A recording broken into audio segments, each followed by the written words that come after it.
dimanche, un rendez-vous caresse, un moment RBS.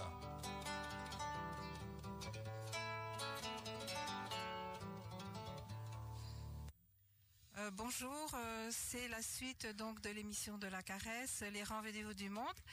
Et voilà, je passe tout de suite la parole à Enrique et à David. Oui, bonjour, nous sommes donc sur RBS pour l'émission de poésie La Parole Retrouvée, organisée par l'association Les Mozarts. Aujourd'hui, notre invité est Grégory Huck, poète, écrivain, éditeur aux éditions Belladone, qui s'occupe de la collection de poésie. Que dire d'autre? Vous faites de la photographie, de la musique, de la poésie, des romans. Oui, bonjour, oui, du roman, de l'édition, de la poésie, de la peinture, mais je crois que c'est déjà pas mal. Ouais, de la musique, je laisse ça à mes musiciens. Je préfère, c'est leur langue, j'ai la mienne. Très bien. Ensuite, nous sommes accompagnés de Enrique Uribe, bien entendu, et de Michel Locher, qui nous fait le plaisir de nous accompagner et de s'adresser, je l'espère, avec une conversation riche entre Michel Locher et Grégory Huck, bien entendu. Pour commencer, une simple question, Grégory, je voulais vous demander, en tant qu'éditeur, commençons par l'édition. Vous occupez de la collection poésie chez Belladone. En tant que poète, artiste, quel est votre rôle? Comment sélectionnez-vous? Que percevez-vous dans la poésie en tant qu'éditeur, bien entendu? Eh ben, le rôle de l'éditeur, c'est de trier le bon grain de livret. C'est très important. C'est une sélection. Il a bien sûr une ligne éditoriale qui lui permet un petit peu de cibler. Mais je crois que ce qui est important, c'est la sélection pour les lecteurs. Et j'ai envie de dire même pour l'histoire littéraire. Donc il fait une sélection avec ses connaissances, ses savoirs, et donc c'est mon rôle. Alors à la fois on publie effectivement des poètes modernes de tout pays, on n'a pas vraiment de frontières à ce niveau-là, mais aussi on remet au goût du jour des poètes soit méconnus, soit hélas passés à côté de l'histoire. Nous avons par exemple édité Rolina, c'est Névrose. C'était un des cadans du temps de Baudelaire, mais Baudelaire avait pris toute la place. Donc malheureusement, Rolina est passé à la trappe. Pourtant c'est un grand poète.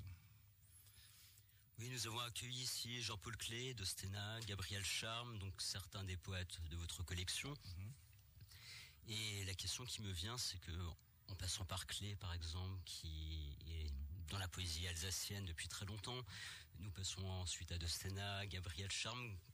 Quel est le lien, quel est le pont que vous faites entre ces différents poètes? Je crois ce que j'aime beaucoup chez ces poètes et ce qu'on recherche, c'est la remise en question du réel. Beaucoup. La remise en question du réel, que je retrouve d'ailleurs chez ces trois poètes comme chez d'autres. C'est-à-dire on ne peut pas se contenter de ce monde ou de parler des fleurs et de les faire aimer avec bonheur. Il y a d'autres choses à faire. Je crois qu'on est un petit peu dans ce qu'a appelé Gramsci, cette phrase qui disait, que j'aime beaucoup, qui dit « Le vieux monde tarde à mourir, le nouveau tarde à naître ». Et dans ce clair-obscur surgit un monstre. Et je crois qu'il faut des poètes à la taille de ce monstre, et c'est ce qu'on cherche. Merci pour ce mot de monstre qui est un des mots que j'utilise énormément dans mes recherches sur la monstruosité littéraire. Comment définissez-vous justement le monstre littéraire, le monstre en poésie? Je ne sais pas si tous les poètes ont ce monstre en commun, ou du moins cet ennemi en commun, mais je le retrouve quand même beaucoup, et il faut quand même le dire, c'est cet ogre marchand, pour qui il n'y a plus aucune morale, et qui vend et qui achète à outrance, et qui jusqu'à son âme, ses enfants. C'est Saturne, quoi. C'est horrible. Et je crois que les poètes que je croise sont très concernés par cette question, par le souci de liberté, par le souci de donner du sens à l'existence, ce sens que nous perdons justement à cause de ce monstre qui, lui, s'en fout complètement, en fait, de savoir si... enfin voilà, tout est marchand pour lui. Voilà. Oui, en lisant la préface que vous avez fait du recueil de Gabriel Charme, je voyais cette recherche d'une poésie qui est actuelle, qui nous parle, qui n'est pas dans le faux semblant. Une poésie finalement, ou un poète qui est non pas prophète ni témoin, mais qui est là, qui qui fait partie de notre société, de notre vécu, de ce que nous ressentons. Oui, alors justement, c'est un vaste sujet là. Ça va être difficile de pas parler sans faire des parenthèses. On n'a qu'une heure, mais c'est une question intéressante, c'est-à-dire ni prophète, ni héros. Voilà, et surtout pas maudit non plus. Je veux dire, cette image éculée du poète, moi personnellement m'ennuie un peu, quoi. Et ni prophète non plus, parce que c'est vrai que il y a un problème dans l'édition, de la représentation aussi dans les médias des poètes, ce qui fait que le poète a tendance un petit peu à se sentir ostratisé et donc se prend la place du prophète, de celui qu'on ne peut pas, la bête noire, le héros qui va au devant des foules. Donc c'est pas ça, c'est plus subtil que ça. Et il faut aussi se battre contre ces clichés de poète maudit, de poète malade. Voilà, c'était un temps, c'est autre chose. Le poète moderne, il a un visage, mais ce visage, on le connaît peu. Parce que le poète est absent des médias. D'ailleurs, je vous remercie de la visite. Il est sur les radios libres, il est dans les quotidiens un peu locaux, mais il n'est pas sur le grand national. Si vous arrêtez un passant, n'importe qui dans la rue, là, oui, donnez-moi le nom d'un politique, d'un homme de théâtre, d'un chanteur, d'une vedette, voilà, quelconque, il trouvera un nom, même d'un psychologue ou d'un philosophe. Mais alors, un poète moderne, c'est plus compliqué. Et que ce soit d'ailleurs d'ici, de France, ou on peut élargir, même américain, ou non, c'est compliqué. C'est très compliqué de donner le nom d'un poète aujourd'hui parce que les poètes sont absents. Pourquoi? Ça c'est un autre débat, mais je le sais, mais bon, on verra bien si on a le temps d'en parler ou pas. Bien entendu. La différence, puisque je travaille sur la poésie en langue espagnole et principalement sur la poésie en Espagne, le poète est très très médiatisé. On se retrouve avec des poètes comme Luna Miguel, oui, une jeune poétesse qui se retrouve à la télé, qui se retrouve sur le journal télévisé pour parler de culture. Agustín Fernández Mayo qui lui est invité au Mexique, en Espagne, et fait même des pubs pour la mode, comme Luna Miguel qui représentait, il me semble, une marque de parfum, ou dans la petite robe noire pour être plus précis. Oui. Donc on est sur une autre vision et présence du poète en Espagne, qui est cité même dans les séries télévisées moyennes, grand public, et on ne retrouve pas ça en France, pas ce lien. Oui, et puis c'est un problème très franco-français, c'est-à-dire la francophonie est large et grande, des îles à la Belgique, pas pour la Suisse ou l'Afrique, mais même en Afrique, j'ai envie de dire que les poètes sont mieux représentés qu'en France. C'est vraiment un problème franco-français. Alors, je ne sais pas si je suis parti sur différentes hypothèses. D'abord, j'ai cru que c'était peut-être un complexe.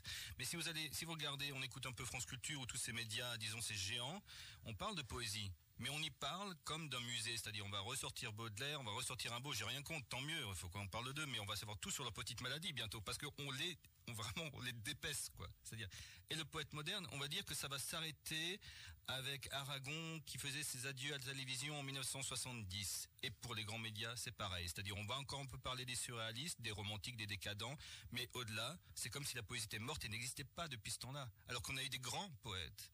Mais on passe à côté. Et une société doit aussi se définir, bien sûr, par la culture et l'art, mais par le poète. Voilà. Mais cette idée de fait divers qui rattrape la biographie n'est pas propre au poète.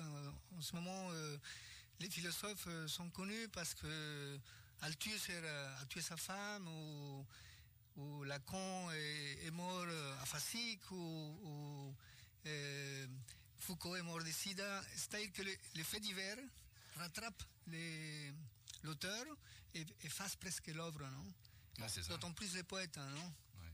Oui, la lumière ne se fait que sur les tombes. Je ne sais plus qui disait ça, mais c'est un peu ça.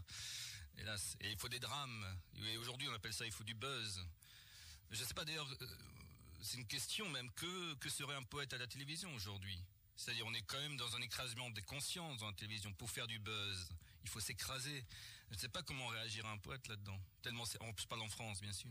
Je ne sais pas, parce que c'est très particulier. Pardon. Oui, pourtant, on passe au slam, à la performance. Actuellement, le poète, justement, retrouve les scènes, que ce soit les bars, les lieux publics, à travers des différentes fêtes du livre ou actions poétiques. Donc, oui, c'est ça. Retrouver une nouvelle place. C'est ça, mais c'est un paradoxe. Alors peut-être qu'il y a une éclosion. On est dans la temporalité présente, on n'a pas forcément le recul. Mais les poètes ont des actualités. Les poètes font des dédicaces. Les poètes, effectivement, font des slams, des vidéopoèmes, des vidéoprojections. Ils sont là, ils existent. Mais le média, lui, peine à suivre l'édition peine à suivre. Il y a aussi un gros problème de carence dans l'édition et un autre problème plus global. Mais c'est-à-dire que les mécanismes autour de ces poètes ne sont pas encore là ou sont encore trop timides. Mais c'est vrai qu'il y a une résurgence. C'est vrai qu'il y a une résurgence. D'ailleurs, on peut parler du printemps des poètes, qui pour moi en fait ne sauve pas les poètes. Pour moi, le printemps des poètes a été créé parce qu'il y avait un problème de représentation. Ils ont vu qu'il y avait un problème et on a décidé de former une institution sur ce problème sans résoudre le problème, parce que les institutions ne règlent rien, enfin on sait quoi. Si je peux dire ça. Je voudrais poser la même question à Michel, à Gabriel Charme, notre deuxième poète invité. Quelle est, selon vous, la perception que nous avons actuellement du poète et de ce poète de la perception finalement? Comment est-il perçu?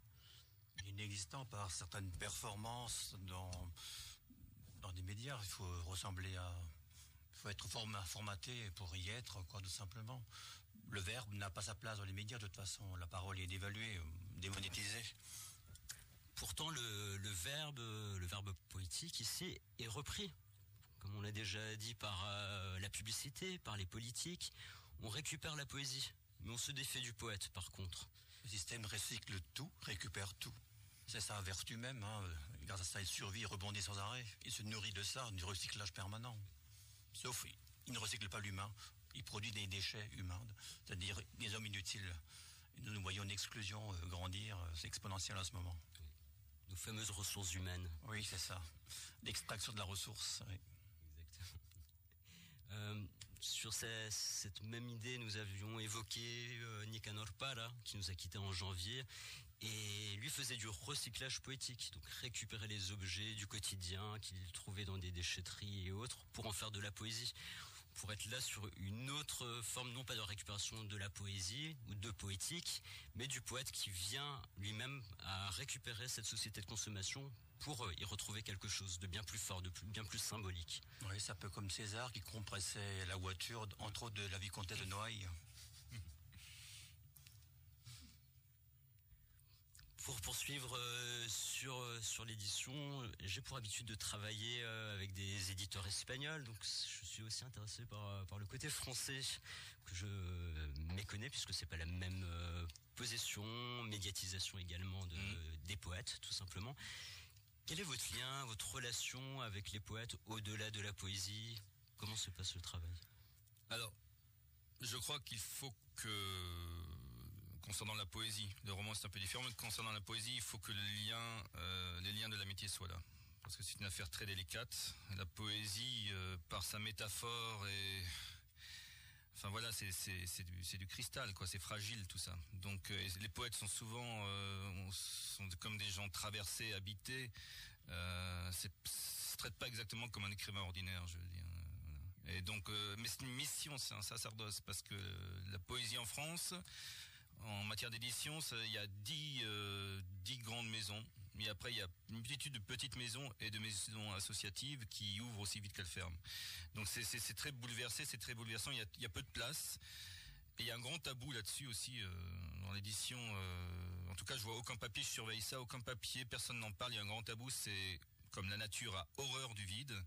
Et c'est créé, j'en ai dénombré 60, des espèces d'entreprises pseudo-maisons d'édition qui proposent soi-disant des contrats d'édition, et c'est vraiment tourné vers les poètes, très peu pour le roman, vraiment vers les poètes, mais qui ne sont pas des contrats d'édition classiques. C'est-à-dire, ce sont des contrats que moi j'appelle, c'est des prestataires de services, parce que c'est des contrats d'édition, mais en fait il faut payer sa couverture si on veut une couverture un petit peu sympathique, il faut payer la promotion, on ne touche des droits qu'à partir de 70 ou 80 exemplaires vendus. Voilà, c'est tout un pack, quoi. Voilà. Et quand on regarde quels sont les patrons de ce chantier, ils n'ont rien à voir avec la littérature. Des pros du bâtiment, voilà.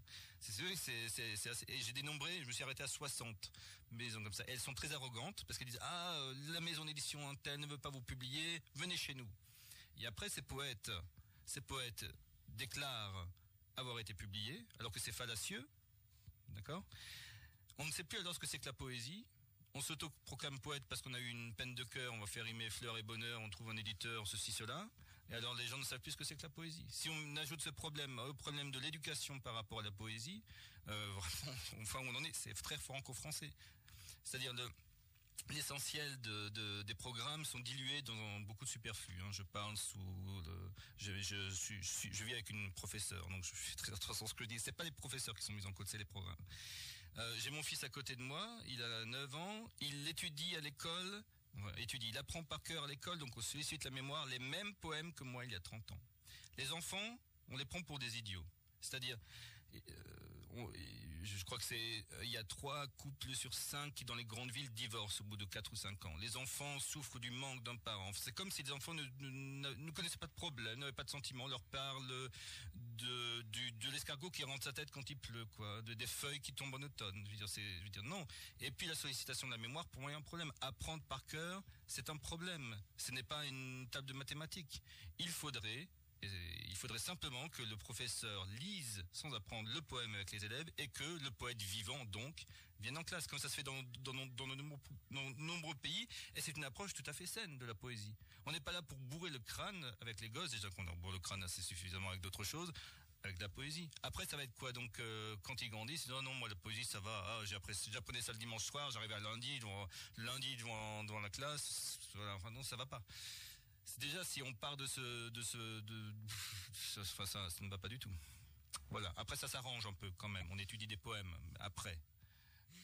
Et donc, ce constat, cette présentation du poète d'un côté, de l'éditeur, finalement, c'est aussi la part de l'essence même de l'éditeur, qui est de porter le livre, porter l'écrivain, le poète. Lorsqu'on se dégage du texte, de l'œuvre, finalement, on n'est ni écrivain, ni éditeur. Lecteur. Et encore. Est-ce que tous les livres publiés sont lus? Ah, ça, ils s'en comptent. Je crois qu'il y a en France, il y a 90 000 titres chaque année. Il y a 45 000 nouveaux ouvrages et 40 000 rééditions. Et chaque rentrée littéraire, c'est le grand. Enfin, ça, il faut le savoir quand même. Les grandes maisons d'édition sortent à blinde des piles de bouquins. Et il s'en vend, il y a souvent ce qui se vend, et après on brûle les stocks, plutôt que les donner n'importe quoi. Je crois que c'est autour de 10 000 bouquins. L'édition est un peu schizophrénique en France. C'est quelque chose de très taré. Il y a quelque chose de très parisien, de très jacobin, avec cette rentrée littéraire, ces prix de Flore, etc. Enfin, cette espèce d'émulsion folle où tous les médias sont autour, dont on sait que finalement, il faut quand même le dire, il y a des enveloppes qui circulent. C'est pas tout à fait blanc, toutes ces histoires, quoi. Alors, où est la littérature là-dedans?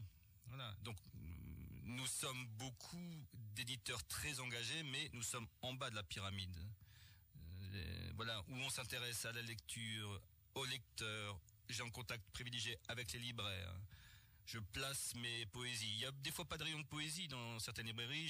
J'essaie de militer pour expliquer. Vous savez, juste là, entre ceci et cela, là, on enlève le vase, là, on met 5 livres de poésie, on essaye. Voilà,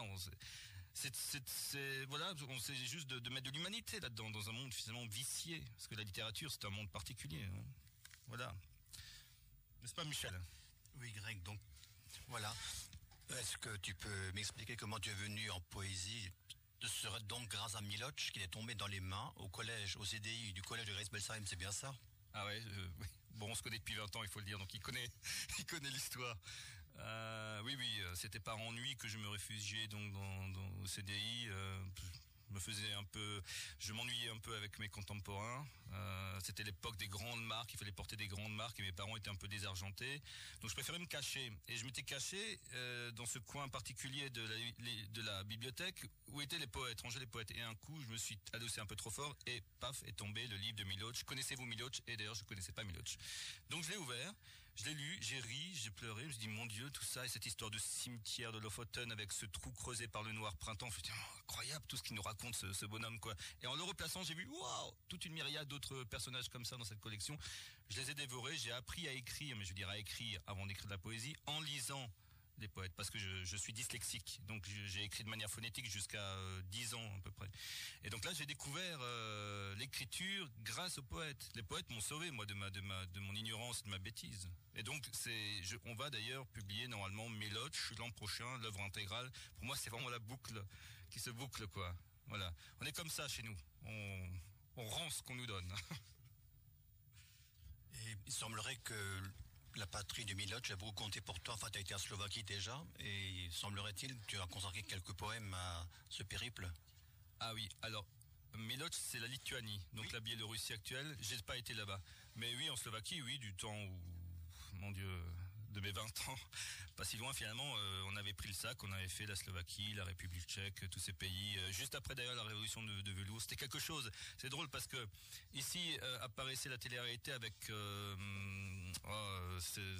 Love You, tout ça. Voilà, oui. le Love Story. Et là-bas, je découvrais une jeunesse qui, parce qu'elle pouvait enfin voyager, s'ouvrait, enfin s'éclater, enfin comme une fleur, quoi, qui jaillit de mille couleurs, en parlant 3 langues, dont la musique, qui était férue de vie et et s'est lancée à travers le monde. Et je suis rentré en France et je vois, bon, ces gens un peu apathiques, cette jeunesse un petit peu mollassonne, en train de regarder, de watcher les seins de Loana. Voilà. Nous allons faire une pause musicale. Est-ce que Grégory, vous pouvez nous présenter? Nous allons écouter La République des Fleurs. Alors, La République des Fleurs, ce morceau-là, c'est un morceau live que nous avons joué au cabaret Les Savons d'Hélène.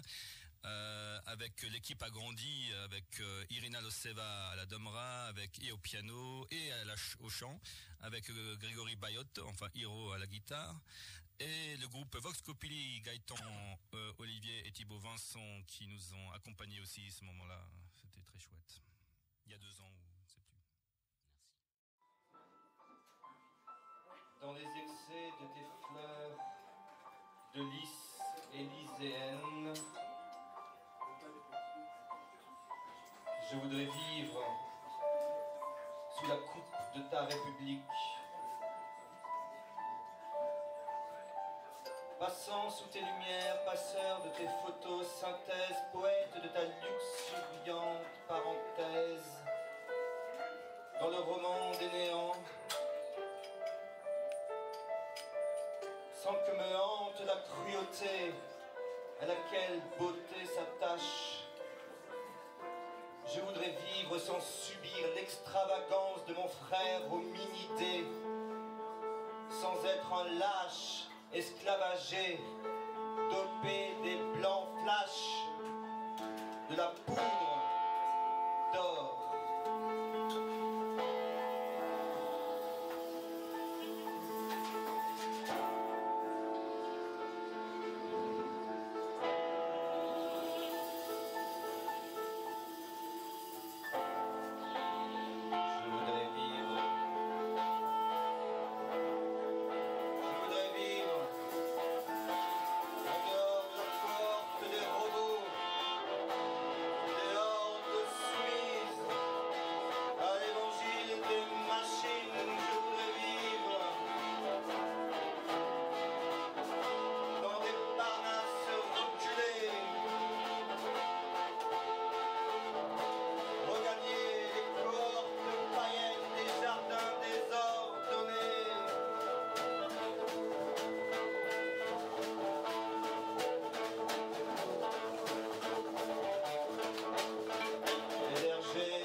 Et sourd et aveugle, nous continuons à creuser notre trou.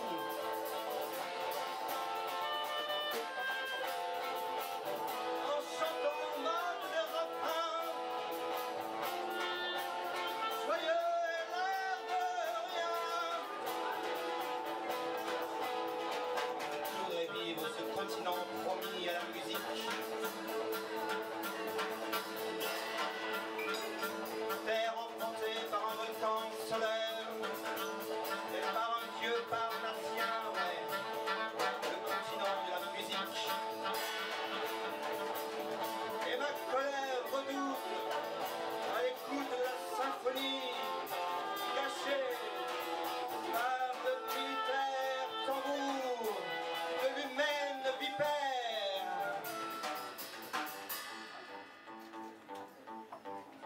de l'hymen, vipère.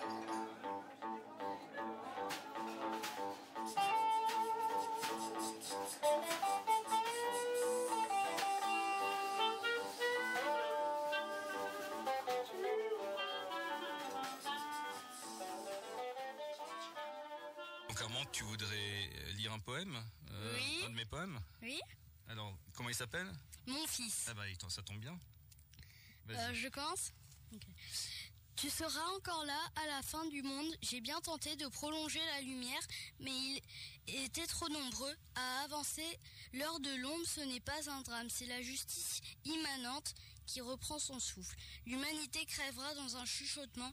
Paradoxalement, lors de l'épilogue, ils s'aimeront tous. Il y aura bien un dernier mot prononcé. Puisse-t-il être drôle ou d'amour comme toi? Ça va, c'est pas mal. Merci beaucoup Armand, qui est donc le fils de Grégory, qui nous a fait la lecture de Mon fils. Nous allons passer maintenant, après l'édition, à l'écriture. Une première question qui me semble simple à poser, peut-être moins à répondre et forcément très importante. Prose, vers, quelle est selon vous la distinction dans votre écriture, dans les publications également, tout simplement? Pour moi, la prose, c'est un monde facile, j'ai envie de dire. Ce qui est compliqué, c'est le vers. Ce qui est compliqué, c'est la poésie. C'est-à-dire, étant donné que dans toutes mes démarches de vie, je cherche à être honnête, je n'écris jamais par, disons, commande pour la poésie. Je laisse venir. Donc, on dit que le poète est enthousiaste, donc qui vient du grec, c'est en Dieu ou le souffle de Dieu. Voilà, il faut attendre que le souffle arrive pour écrire. Voilà, et donc c'est quelque chose de c'est un effort considérable. C'est-à-dire, ça peut vous réveiller la nuit, ça peut venir à un instant absolument inapproprié. D'ailleurs, ça vient souvent dans des instants inappropriés. Donc, la poésie demande, c'est une vie en elle-même.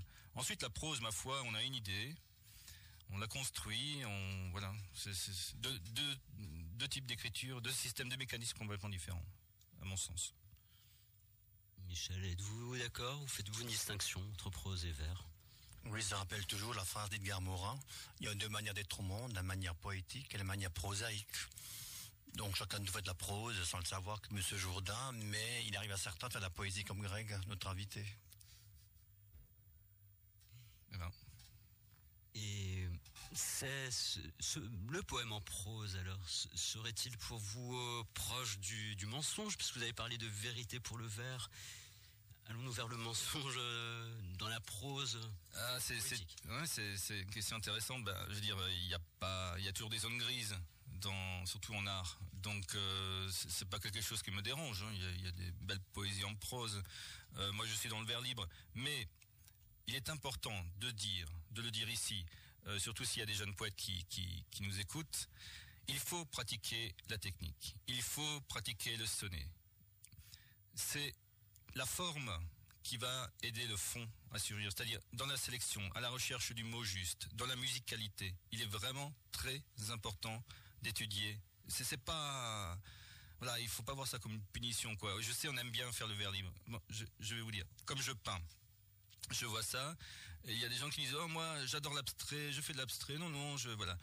C'est bien, mais ils n'ont jamais fait de figuratif. Moi, je fais du figuratif. Et pour moi, l'abstrait reste un domaine extrêmement exigeant. Et c'est pareil pour la poésie. On ne peut pas, comme ça, s'autoproclamer, disons, poète et aller vers le vers libre, parce que le vers libre, effectivement, on croit que c'est simple. Mais un bon vers libre, un bon poète de vers libre est celui qui est passé par les contraintes de la forme. Voilà, et ça se ressent. Quand je reçois beaucoup de documents, hein, en tant qu'éditeur, je reçois, je crois, à peu près 3 ou 4 projets par mois. Mais je vois tout de suite si déjà le lecteur, l'écrivain, le poète a lu de la poésie, s'il a cherché à faire évoluer son écriture aussi, parce que c'est un bijou c'est une pierre brute qu'il faut ciseler, le poème. Voilà. Est-ce que j'ai répondu à la question ou j'ai fait une parenthèse là? Je sais plus. Je sais même plus quelle était la question. Oui. Justement, en application de ce que tu dis, alors on va te confronter à un de tes poèmes. Mes épaules sont taillées pour un autre monde qui ne passe pas les portes des boutiquiers. Et c'est une triple profession de foi, comme poète, éditeur et peintre, bien sûr, et aussi père, finalement. Oui. Oui, enfin, moi je vois pas ça comme une contrainte parce que je le vis, mais oui. Oui, mais ce poème est très particulier parce que bon, c'était les voyages justement en Slovaquie. Ces petits bohémiens ont une telle histoire.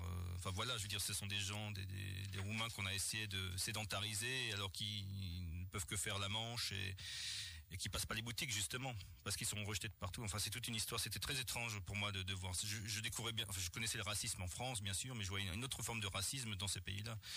Voilà. Et donc, ce poème est venu en observation de ce fait.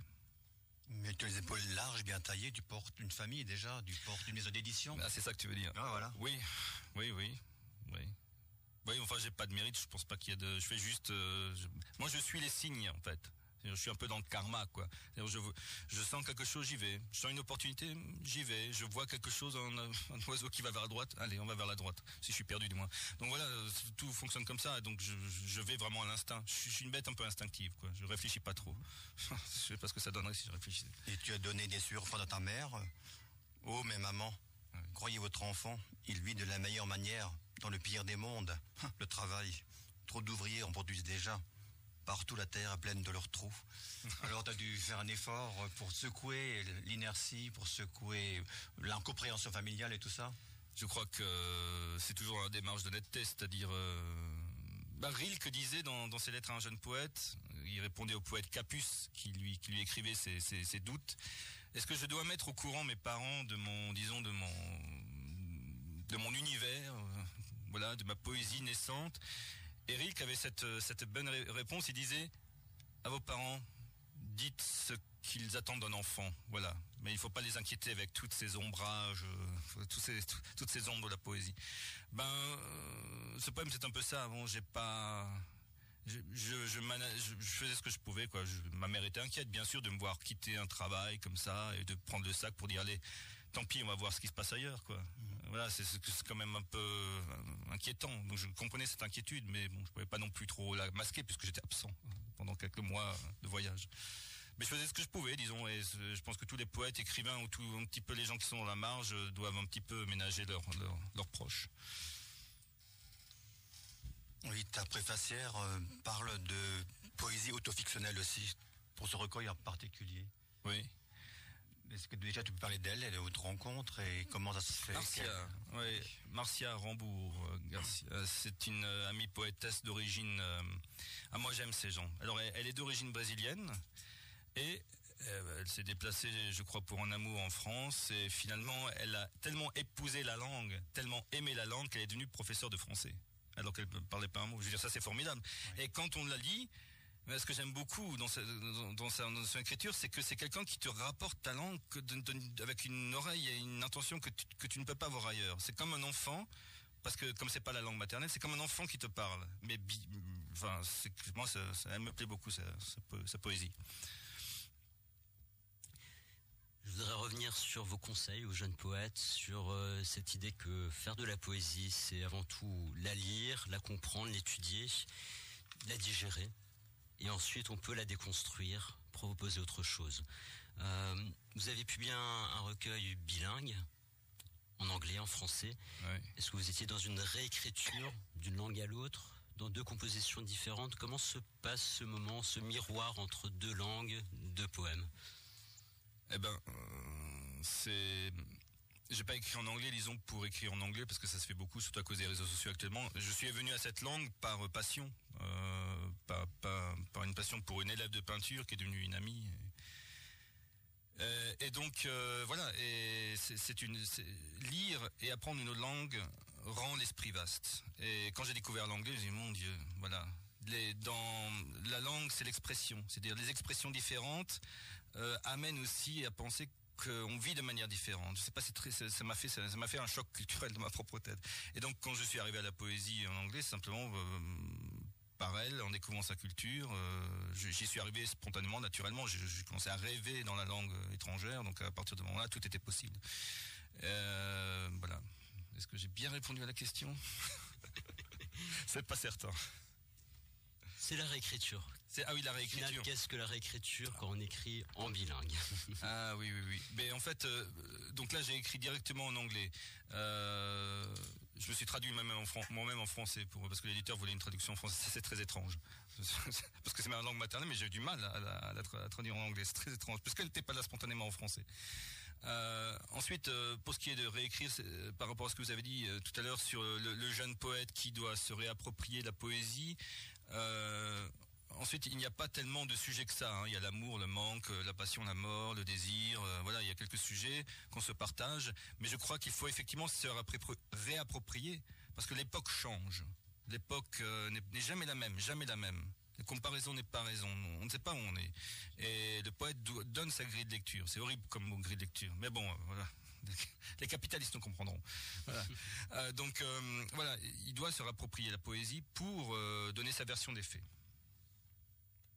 Envisagez-vous une réécriture dans quelques décennies de ces mêmes recueils, mais actualisés à une autre époque, un autre moment de notre société? Disons que ces livres-là, non, j'y toucherai plus. Déjà, j'ai mis 27 ans à accepter de les publier. Enfin, disons, pour ce qui est de Sapiens Terminus, je crois qu'il y a à peu près 120 poèmes, retravaillés, travaillés, déchirés, repris. Donc ceux-là, je vais les laisser tranquilles. Mais c'est vrai que je suis pas un auteur très prolifique dans le sens de l'édition. J'écris beaucoup, je dois avoir, j'ai à peu près 400-500 poèmes de réserve, mais je veux les donner au monde vraiment quand je suis certain que voilà, la pierre, c'est bon, elle ne bougera plus celle-ci. Voilà, je vais être certainement. Ensuite, pour ce qui est du renouvellement de ma propre écriture poétique, c'est pareil, je reste dans l'honnêteté. Si un jour j'ai plus rien à dire, ou s'il y a un laps de temps, même de 5 ou 10 ans où il y a rien qui tombe, je republierai pas. Voilà, je reste. Il y a assez de livres. Il y a assez de livres partout, ça va, il y a tellement de bavardage. Non, je ne veux pas ajouter un bavardage supplémentaire.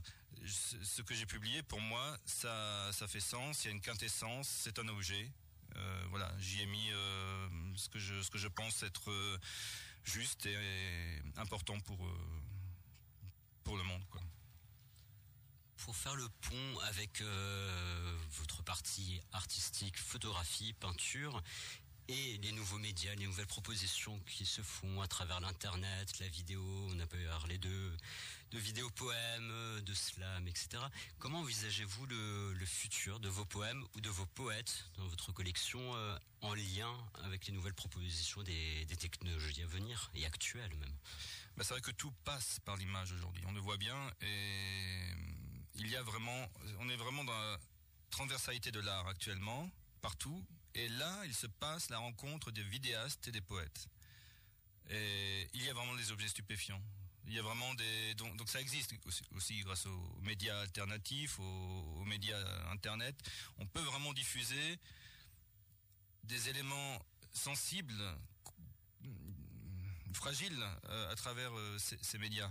On peut sortir la poésie du livre et du coup amener le lecteur à lire les livres. Donc moi je suis assez optimiste, bon déjà de toute façon de nature, mais je suis très optimiste pour la suite des événements, que ce soit en France ou dans les autres parties du monde, concernant la poésie. Je sens qu'il y a un appel, je sens qu'il y a quelque chose qui se passe, mais c'est parce qu'on s'est approprié de nouveaux outils, de nouveaux objets. D'ailleurs, moi je n'existerais pas autant qu'éditeur il y a 15 ans. Aujourd'hui, les outils permettent une facilité au niveau de l'impression, de l'édition, des entreprises aussi très sympathiques qui font de l'impression et de la distribution. Aujourd'hui, c'est possible avec du travail, de l'ambition, de créer une maison d'édition, voilà, de taille moyenne. Une dernière question, nous allons faire une autre pause musicale. L'olifant, est-ce que vous pouvez donner le sens même qu'a voulu porter votre collection avec ce mot de olifant qui n'est pas innocent? Oui, alors l'olifant, c'était cette fameuse corne dont on se servait dans les temps anciens, soit aussi pour boire des fois, bon, mais aussi pour l'appel. Pour l'appel en cas de danger ou pour célébrer des fêtes, on utilisait cette corne. Pour moi, c'est ça le poète. C'est le poète veilleur, le poète de la nuit, le poète qui va sonner l'alarme, réveiller les consciences un peu, le voyant, le visionnaire. Voilà pourquoi l'olifant. Alors, on recherche, donc ce que je disais tout à l'heure, c'est des poètes qui remettent en cause le réel, des poètes qui ont un monde en eux, quoi. Voilà. L'originalité, c'est important aussi. Merci. Nous allons écouter maintenant Le Roi solitaire. Désirez-vous la présenter? Le Roi solitaire. Alors, d'abord, c'est personnellement un de mes poèmes qui me touche beaucoup, qui d'ailleurs parle de la condition du poète. Il a été mis en musique par le groupe de Toran, et je ne sais pas à quoi m'attendre. C'est un groupe, il y a beaucoup de câbles, hein. C'est très électronique, ça n'a rien à voir avec ce qu'on a entendu avant. Mais ils ont fait un objet là. J'ai écouté ça un peu de manière innocente au début. Tiens, voyons voir ce qu'ils ont fait. Mais j'ai été complètement... Enfin voilà, on entend peu ma voix dessus. Par contre, c'est tout le groupe qui a pris ça en main. C'est une voix féminine. Et voilà, c'est une sacré objet.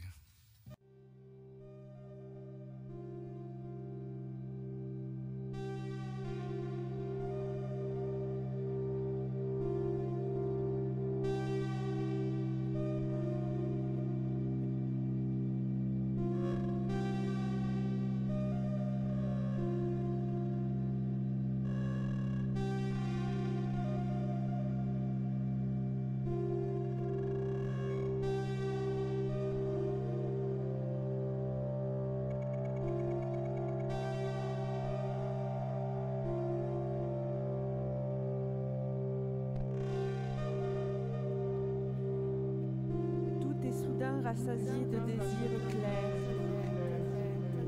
plus atteint par la fièvre que le soleil crachant ses milliards d'été, de midi et de safran. Il dresse sa cathédrale au milieu du désert, suant contre les sœurs siamoises, violence et ennui. Il dit: le silence, c'est la guerre, c'est le lieu où se soulèvent les ombres, quand la parole est ce pont sur lequel se rencontrent les civilisations. Ainsi, il instille dans la pierre ses poèmes et chansons, mais il est seul à la flèche de sa haute syrah. Rares sont ceux qui montent au-delà du plateau, préférant l'ardeur du nombre à la sagesse de Siddhartha. Mais il est heureux, par temps clément, de répondre à un lointain signe d'un autre qui se tient isolé sur une plus suprême cime dorée d'un noir horizon. Mais il est content lorsqu'il n'a plus son souffle et que la muse, cette chair rosée de son sang, pousse la mortelle seconde hors du nid des heures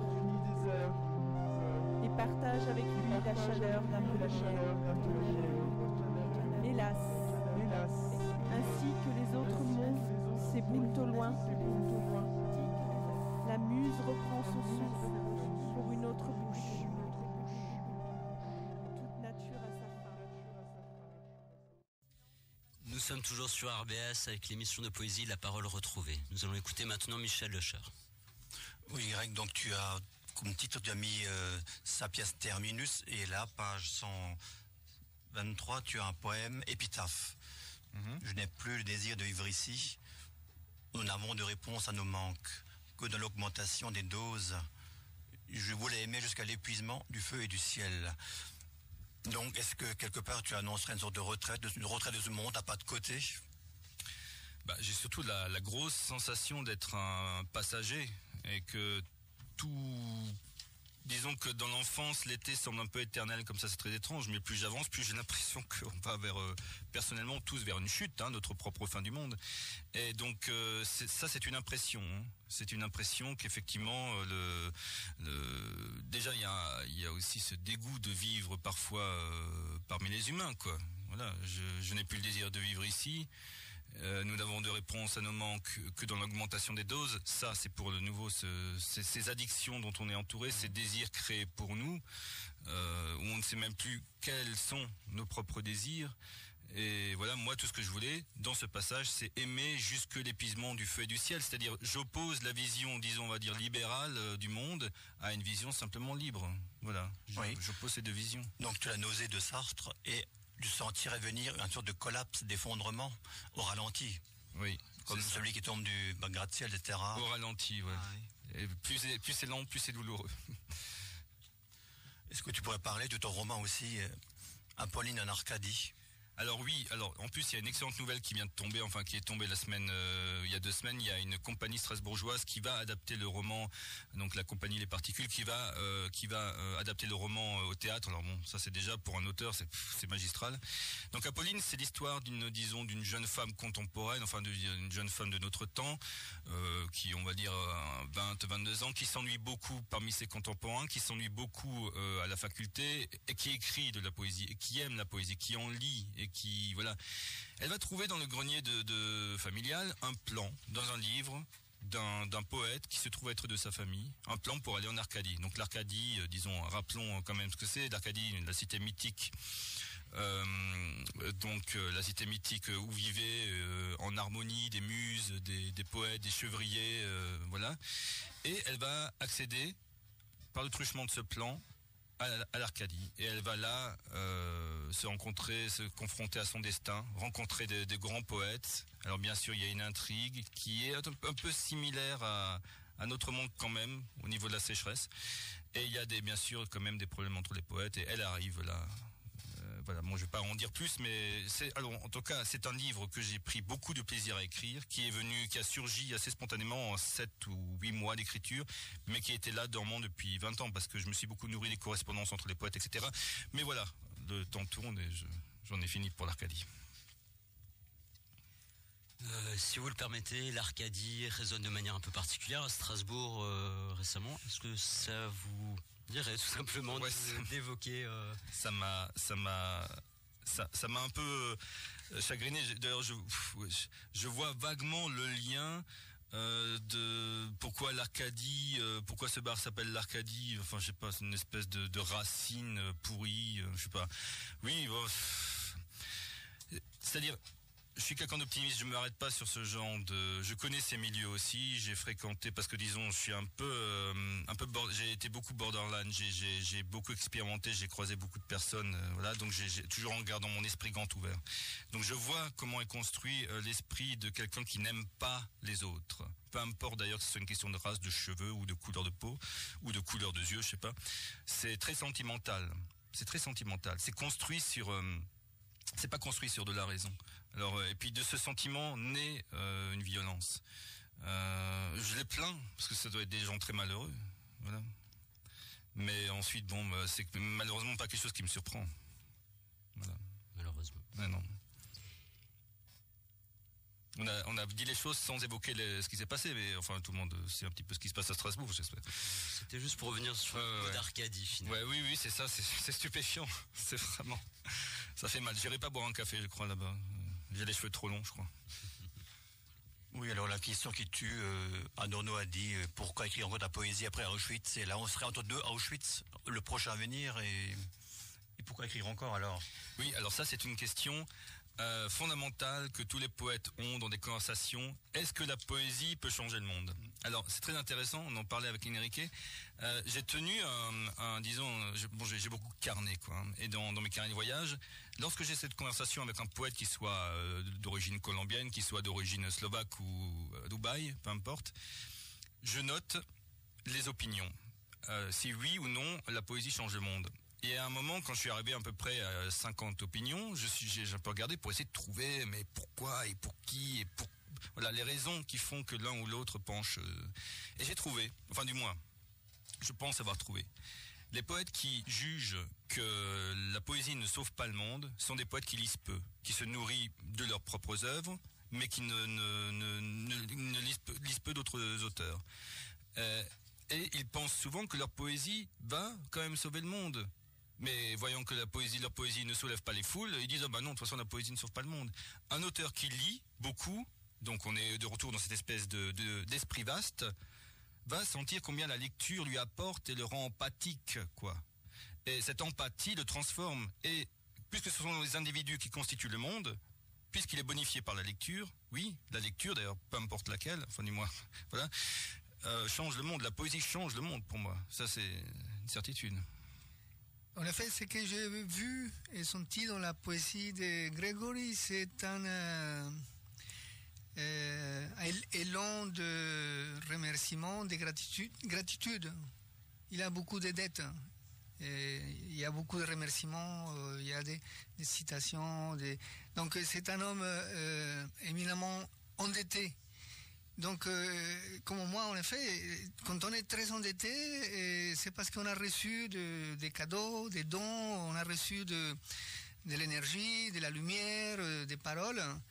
Et donc, ça nous a transformés. Donc, nous-mêmes, nous sentons que la parole est porteuse d'une énergie qui va vers l'empathie, comme tu dis, vers l'action, vers l'amour, vers l'amitié. Et donc, c'est censé d'être lumineuse qui porte la poésie. Dans tes livres, j'ai trouvé beaucoup de gratitude. Oui. Ouais, ça me touche ce que tu dis parce qu'on ne se voit pas toujours on se comprend pas de l'extérieur, quoi. Mais c'est ça. C'est-à-dire, je ne suis rien sans les autres. Alors je sais, d'autres ont dit les autres c'est l'enfer, ou je sais plus comment ça tournait, mais moi je suis rien sans les autres. Absolument rien. Voilà. Et je leur dois ce que je suis, et à ma petite échelle ce que je suis, je sais pas, mais je leur dois, voilà. Oui. Donc on a pu voir ton ciel dans ton écriture. Où est ton enfer? Mais l'enfer, c'est-à-dire, je le partage peu parce que déjà j'aime pas emmerder les gens. On sent peut-être dans Apolline, à un moment je parle de l'angoisse. Disons, je déteste l'autofiction. Moi, j'aime pas parler de moi. Je suis quelqu'un de discret. Je trouve que la célébrité, c'est voler la liberté de quelqu'un. Donc moi, je me fais assez discret, quoi, en règle générale. Là, je commence à prendre la parole parce que je pense que il faut quand même faire contrepoids. Voilà, avec toutes les imbécilités qu'on entend. Et donc, effectivement, moi, je suis pas dans l'autofiction. J'aime pas ça. Par contre, si je vois qu'un de mes personnages va commencer à être confronté à une difficulté importante et que l'angoisse peut naître, oui, j'ai connu l'angoisse de forte angoisse. Oui, j'ai connu la dépression. Mais je vais pas en parler à ma première personne, le jeu, tout ça, enfin ça pue. Non, je vais le mettre dans mon personnage. Oui, mon enfer existe, mais il est pas comme ça visible sur mon visage. Mais peut-être on le ressent à travers mes personnages, oui. Et peut-être Grégory, quelques mots sur la peinture, l'expérience esthétique.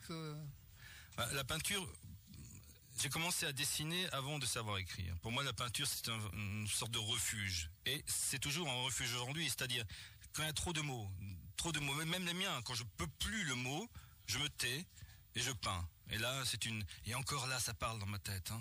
Bon, j'y suis peut-être pas seul, mais au moins ça calme, ça densifie, enfin voilà, je suis dans la couleur où tout est aussi possible. Parce qu'une journée chez moi ne peut pas être passée sans avoir créé quelque chose, quoi. Sinon je me dis, mon Dieu, mais à quoi bon être passé?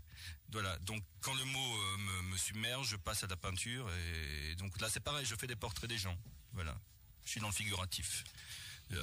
Il y a donc une relation lorsque vous composez des textes, des poèmes, et de la peinture, de la photographie. Est-ce que l'un parle avec l'autre? Est-ce qu'ils dialoguent? C'est un fil continu. C'est très abstrait. Parce que je le vis dans une temporalité très confuse. C'est-à-dire, effectivement, il y a un relais entre la peinture, la poésie. L'un parle à l'autre. Oui, il y a une continuité. Oui. Je vous remercie. Nous allons conclure cette émission sur RBS, donc La Parole Retrouvée, organisée par les Mozart. Merci beaucoup Grégory Huck, merci beaucoup. Je m'y perds maintenant. J'allais dire Gabriel Charme pour le coup. C'est plus facile à me prononcer. Pour nous, oui. Merci beaucoup. Merci Michel. Et merci Odile, merci Enrique. Et nous rappelons Grégory Huck qui dirige la collection L'Olifant aux éditions Belladone. Gabriel Charme qui a publié un recueil de poésie, qui est également journaliste. Armand qui nous a fait le plaisir de nous lire un poème. Et Enrique Uribe qui nous accompagne chaque mois. Merci. Au revoir.